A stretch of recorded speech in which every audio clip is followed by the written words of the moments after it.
Good morning friends, welcome back to my channel. সকাল সকাল একটা নতুন ব্লগ নিয়ে আজকের দিনটা তোমাদের সাথে স্টার্ট করলাম। ঘুম থেকে উঠেই কিন্তু আজকে ঘর ঠর করে একটু মুছবো, এটা প্ল্যান করেই আজকে উঠেছি। তো সকালবেলা এখন বাজে ঘড়িতে ওই 8টা সাড়ে 8টার মতো। তো উঠে এখনও বাসি জামা কাপড় কিছুই ছাড়িনি, তো ভাবলাম বাসি জামা কাপড় ছাড়ার আগেই ঘর টরগুলো একটু মুছে পরিষ্কার করে নিই। সকাল সকালই ঘর মোছার কাজকর্মগুলো সেরে ফেললে সারাদিনে কিন্তু অনেকটা বড় কাজের চাপ কমে যায়। বারান্দায় এগুলো সমস্ত মেলা রয়েছে, ননদের জামা কাপড় কালকের ওগুলো, তো ওগুলো পরেও শুকোলেও ও তুলে নেবে। তো আমি আর তোলার জন্য অপেক্ষা করলাম না, কারণ সবাই ঘুমোচ্ছে।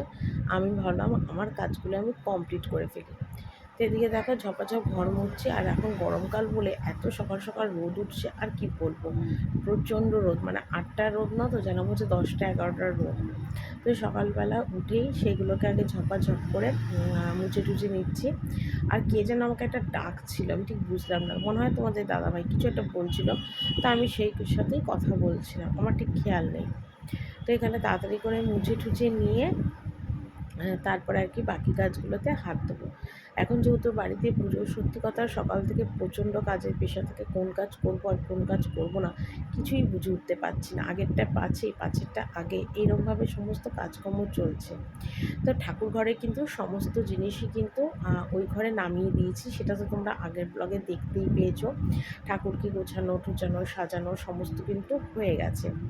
ঠিক আছে, শুধু রয়েছে দেখো খাটের ওপরে ভোলে বাবাটা রয়েছে, আর ঠাকুর ঘরের বাসনগুলো রয়েছে, কারণ ওগুলো এখন নামানো একদমই যাবে না। কারণ ঠাকুরঘর ছোট, পুজো করতে গেলে তো অনেকটাই জায়গা লাগে। তো আমাদের যেহেতু ঠাকুরঘরটা ছোট, সেই কারণের জন্যে নামাবো না। যেদিন পুজো হবে সেদিন কিছু কিছু বাসন, মানে যেগুলো একদম লাগবে, তো সেদিনই বাসনটা নামানো হবে না। ঠাকুর ঘরে বাসন রাখলে না জায়গাটা একদম ছোট হয়ে যাবে, পুজোর জন্য অনেকটাই জায়গা লাগবে, সেই কারণের জন্য বাসনগুলো এখন নামানো হবে না। তো যেহেতু নিচটা পুরো ফাঁকা হয়ে গেছে, দেখে বুঝতেই পারছো, তো প্রচণ্ড ধুলো নোংরাও হয়েছিল, যেহেতু এতদিন ঠাকুরের ঘট ভোলে বাবা সব ছিল মেঝেতে আর কি। তো সেই কারণের জন্যে কিন্তু আমার খুবই ধুলো নোংরা হয়েছিল, তো সেই কারণের জন্য কিন্তু আমি একদম মানে পরিষ্কার টরিষ্কার করে নিচ্ছি। দেখো একদম ঘরটা শুধু বাসন আর ভোলে বাবাটাই রয়েছে, ওটা আবার পরে তোমাদের দাদাভাই নামিয়ে দেবে। তো সত্যি কথা এখন কাজের কোনো ঠিক ঠিকানা পাচ্ছি না, যখন যে কাজ মনে করছি, যেটা আগে পরে যেটাই হোক না কেন সেটাই কিন্তু দেখো এখন করে নিচ্ছি। তো যেহেতু খুব নোংরা হয়েছিল, সেই জন্য ভাবলাম না এগুলো মুছিনি, বেলার দিকে আর করা সম্ভব হবে না। তো সেই কারণের জন্যে কিন্তু সকাল সকাল উঠে মোছামুছির কাজগুলো কমপ্লিট করে দিচ্ছি, যাতে আমার আর কোনো অসুবিধা আর কি পরে না হয়। তো সেটাই করার জন্য তাড়াতাড়ি করেই আর কি ঘুম থেকে উঠেছি। কাজের প্রেশার চিন্তা থাকলে দেখবে কোনো কাজই কিন্তু মানে তাড়াতাড়ি হয় না, ধীরে সুস্থেই করতে হয়। তাড়াহুড়ো করে কাজ করলে কিন্তু সেই কাজ একটুও ভালোও হয় না, ভালো হয় না সেই কাজ, আমার মনে হয়। আরও তাড়াহুড়ো করে কাজ করলে দেখবে এই কাজ ও কাজ করতে করতে কাজ আরও বেড়ে যাবে। তো সেই জন্য ধীরে সুস্থেই ঘরগুলো একটু সকাল সকাল মুছে নিলাম। তো এদিকে দেখো একদম ঘর-টর মোছা হয়ে গেছে, ফ্রেশ হয়ে নিয়ে এখন দেখো চা খেতে বসেছি। ঘরেতেই আজকে চা খেতে বসেছি, আর বাবু এখন সবে মুখ টুক ধুয়ে এসছে, আর আমার তো চা করে ঘরেই চাটা খাচ্ছি। দেখো লিকার চা আর বিস্কুট। আমার মানে কি বলবো, সকালবেলা উঠে এত গরম লেগে গেছে, এত মানে ঘর-টরগুলো মুছেছি, এত গরম লেগে গেছে যে আর পারছিলাম না। তো তাড়াতাড়ি করে একটু চা বসালাম, ফ্রেশ হয়ে চা বসিয়ে সঙ্গে সঙ্গে দেখো চা খেতে বসে গেছি। কারণ চা না খেলে একদম হবে না, কারণ একদম শরীর টায়ার্ড, আর গরমের মধ্যে একদম নাজেহাল অবস্থা। তো ছেলেকেও বললাম তাড়াতাড়ি করে মানে মুখ ধুয়ে ও হাত টাত মেজে এলো, আর মুখটা মুছছে তারপর চা খেতে যাবে। আমার ছেলে কিন্তু আবার কী বলতো, সব কাজই করে নিজে নিজে, কিন্তু খুব মানে ধীরে সুস্থে, স্লোলি কাজ। ও কিন্তু খুব তাড়াহুড়ো করে কোনো কাজকর্মই করতে পারে না, খুবই স্লোলিভাবে কাজ করে, আর নিজেরটা নিজেই করে, অসুবিধা নেই। কিন্তু আমার মানে চা না খেলে চলছিল না, ওই জন্য তাড়াতাড়ি নিজেই চা খেতে বসে গেছি, আর বাকি চা সব ওই ঘরে তোমাদের দাদাভাই সবাইকে দিয়ে দেবে। ঠিক আছে, তা আমি এখানে চা খাচ্ছি, আর মনে মনে ভাবছি এরপর কী কাজ আছে কী কাজ আছে, এগুলোও মনে মনে চিন্তা করছি, আর বিস্কুট চা খাচ্ছি। সকালবেলা দেখবে চা খেতে খেতে কিন্তু মানুষ অনেক বুদ্ধি টুদ্ধি করে, আমিও তার মধ্যে একজন। তো দেখো সোজা রান্নাঘরে চলে এলাম, এসে দেখলাম যে তোমাদের দাদাভাই বাজার হাটটা আগেই করে নিয়েছে। তো মাছের তেল এনেছে খুব ভালো মতন, তো তোমাদের দাদাভাই বললো আমাকে মাছের তেলটা ভেজে দাও, আমি খেয়ে মানে ভাত খেয়ে দোকানে চলে যাব। তো ভাত কিন্তু আমি বসিয়েই দিয়েছি, আর একটু তাড়াহুড়োই ছিল, যার জন্য ভিডিওটা আগে থেকে করতে পারিনি। চা খেয়ে এসে ভাত বসালাম, টুকটাক বাসন ছিল সেগুলোকে মাজলাম, আর মেজে দেখো মাছটা ঝপাঝপ ধুলাম, মানে মাছ ধুইনি, মাছ এমনি রয়েছে। আর তেলটা আগে দেখো ধুলাম, কারণ তেলটা আগে ভাজবো তোমাদের দাদাভাইয়ের জন্যে, সেই জন্য তেলটাই কিন্তু আজকে ভাজছি আগে। আর মাছ এখনও ধুইনি, ওগুলো আবার পরে গরম জল করে ধোবো, কারণ মাছ টাছ ধুতে গেলে অনেকটা টাইম দেরি হবে। তোমাদের দাদাভাইয়ের তাড়া আছে, তাড়াতাড়ি দোকান বেরিয়ে যাবে, সেই জন্য মাছটাই আগে ধুয়ে মানে মাছ বলছি তেলটাই আগে ধুয়ে ভেজে নিচ্ছি। রান্না বান্নার জন্য সমস্ত কিছু গুছিয়ে একদম রেডি করে নিয়েছি, ঠিক আছে। আর আজকে ব্লগটা কিন্তু অনেকটা দেরি করেই শুরু করেছি তোমাদের সাথে, ঠিক আছে। আর এখানে করেছি দেখো ভাত, ভাত করেছি, আর তোমার মাছ ভাজাটা করেছি, মাছের তেল এনেছে সেটাও ভাজা হয়ে গেছে। আর এখানে দেখো পাঁচ তরকারিটা কেটে নিয়েছে, যে সব দিয়ে কুমড়ো, বেগুন, আলু, পটল সব দিয়ে পাঁচ তরকারি। এখানে বেগুন ভাজার জন্য বেগুন 3 টুকরো, আর ডাল বসিয়েছি ইন্ডাকশন ওভেনে। আর এখানে সর্ষে পোস্ত বাটা দিয়ে মাছ করছি, ঠিক আছে। ভাবলাম তোমাদের একটু দেখিয়ে দিই। এই যে সর্ষে পোস্ত বাটা দিয়ে একদম ঝাল ঝাল করে আজকে মাছটা করছি। আর এই গরম পড়েছে না, একদম পটল আলু দিয়ে মাছের ঝোল একদম খেতে ভালো লাগছে না। এই মাছের মানে এই সর্ষে পোস্ত বাটাটা দিয়ে বেশ খেতে বেশ ভালো লাগে মাছটা, তো সেই জন্যই করছি। আর মাছটাকে সব ভেজে রেডি করে রেখেছি।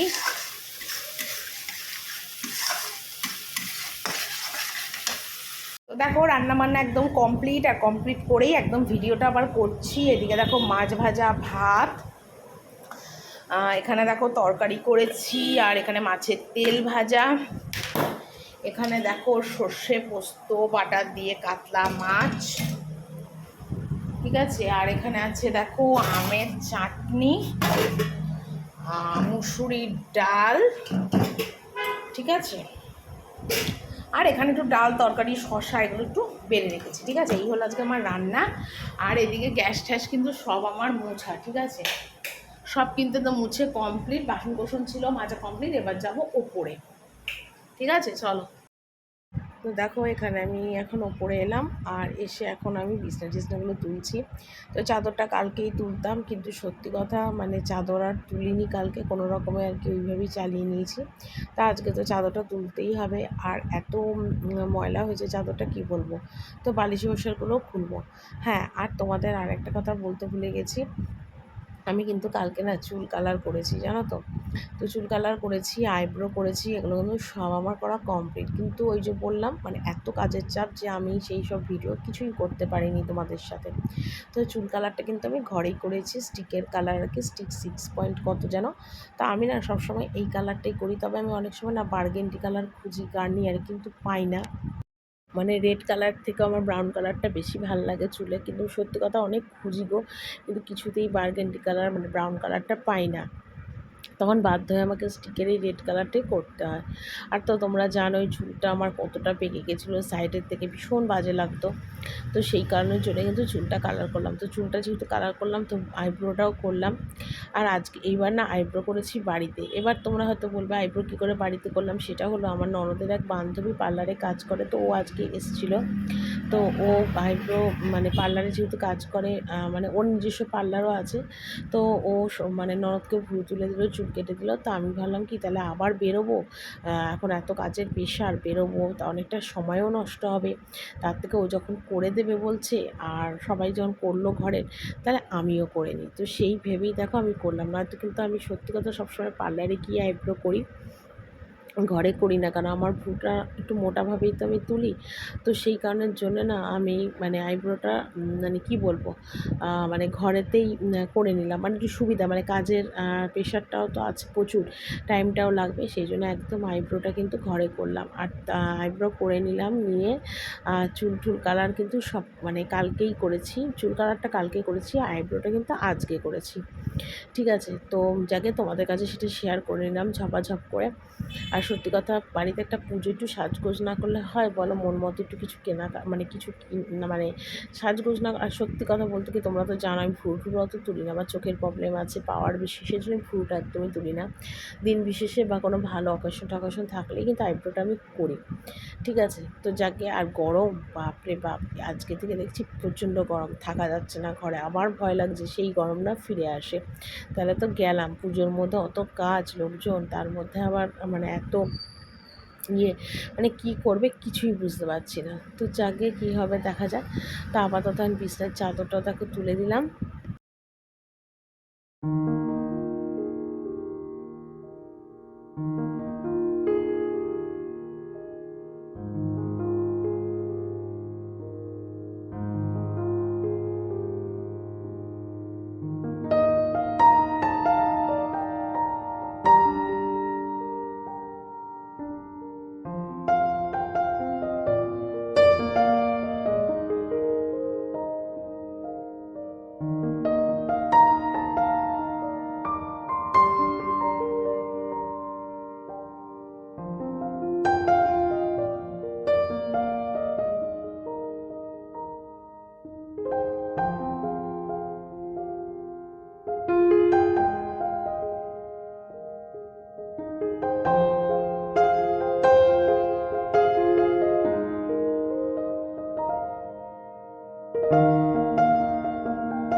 তো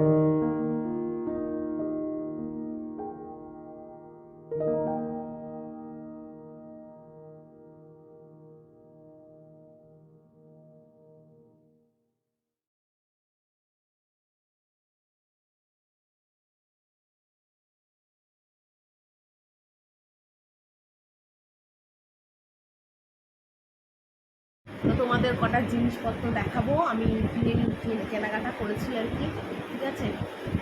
তো চলো, মানে বাড়িতে যেহেতু পুজো, সেই জন্য যেগুলো দরকারি কিছু জিনিস লাগবে তো সেগুলোই কিনেছি। চলো তোমাদের একটু দেখিয়ে দিই, ঠিক আছে।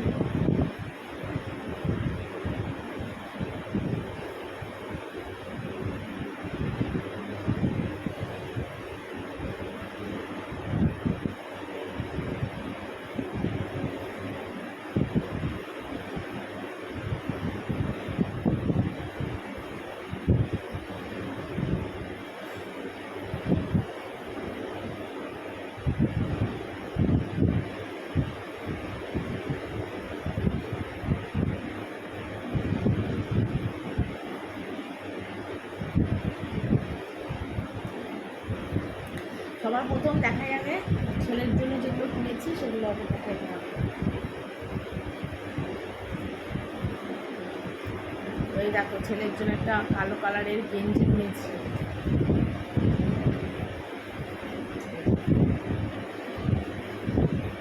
ঠিক আছে, ব্ল্যাক কালার গেঞ্জি। তো গেছিলাম খুব চপাচপ করে কেনাকাটা করেছি, তার জন্য তোমাদের সাথে ভিডিও শেয়ার করতে পারিনি, ঠিক আছে। তো ভাবলাম বাড়িতে এনেই একবারে দেখিয়ে দেবো। এই একটা কালো গেঞ্জি নিয়েছি, একটা দেখো রেড কালারের গেঞ্জি নিয়েছি,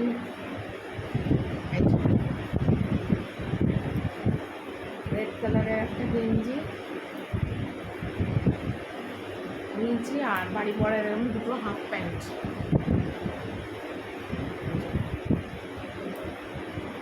ঠিক আছে। দুটো হাফ প্যান্ট নিয়েছি বাড়িতে পরা, পুজোর দিন একটু সকালবেলা একটা বিকেলে একটা পরবে, কারণ ভীষণ গরম তো। বিকেলে যদি জিন্সের প্যান্ট পরে পরবো, অসুবিধা নেই।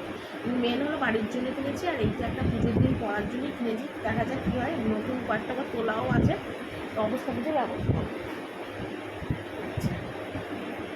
তো এই হলো তোমাদের দাদা ভাইয়ের জন্য একটা ব্ল্যাক গেঞ্জি, এটা তোমাদের দাদা ভাই ব্ল্যাক গেঞ্জি নিয়েছি। আর ব্ল্যাক নিয়েছি একটাই কারণে, ভীষণ ময়লা করে জামা কাপড়, ওই জন্য ব্ল্যাক নিয়েছি। আর বাড়ি পরার জন্য দুটো হাফ প্যান্ট, ঠিক আছে। পুজোর দিনও লাগবে, এই যে দুটো হাফ প্যান্ট, ঠিক আছে। এই হাফ প্যান্ট নিয়েছি দুটো, আর এই দেখো শাড়িটা নিয়েছি আমার মার জন্য,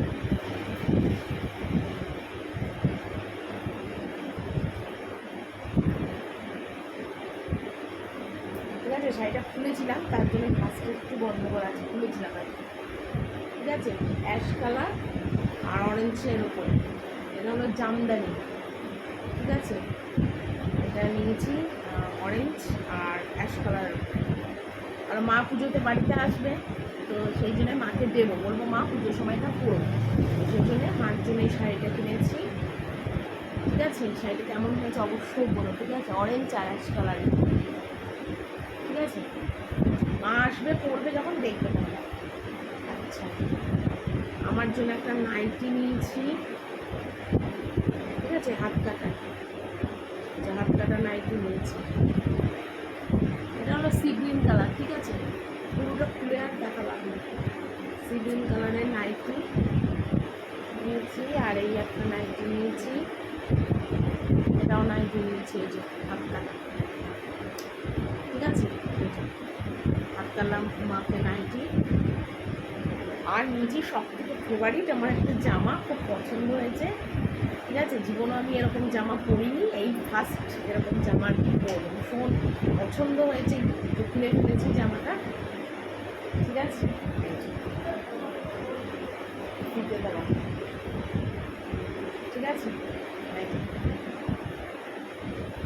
এরকম দড়ি বাঁধা দুটো, ঠিক আছে। আর এটা দাম লেখা, ঠিক আছে। স্ট্রেচার, ঠিক আছে, এরকম বড়, জাস্ট এরকম,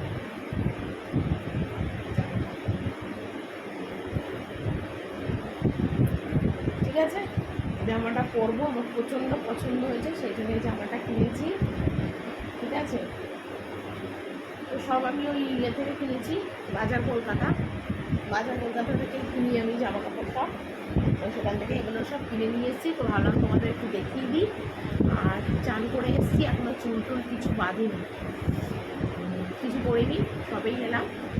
আর চলো আজকের ভিডিওটা এখানেই শেষ করছি, কালকে আবার একটা নতুন ব্লগ নিয়ে চলে আসবো। টাটা। ও ওটা বন্ধ করতে হবে।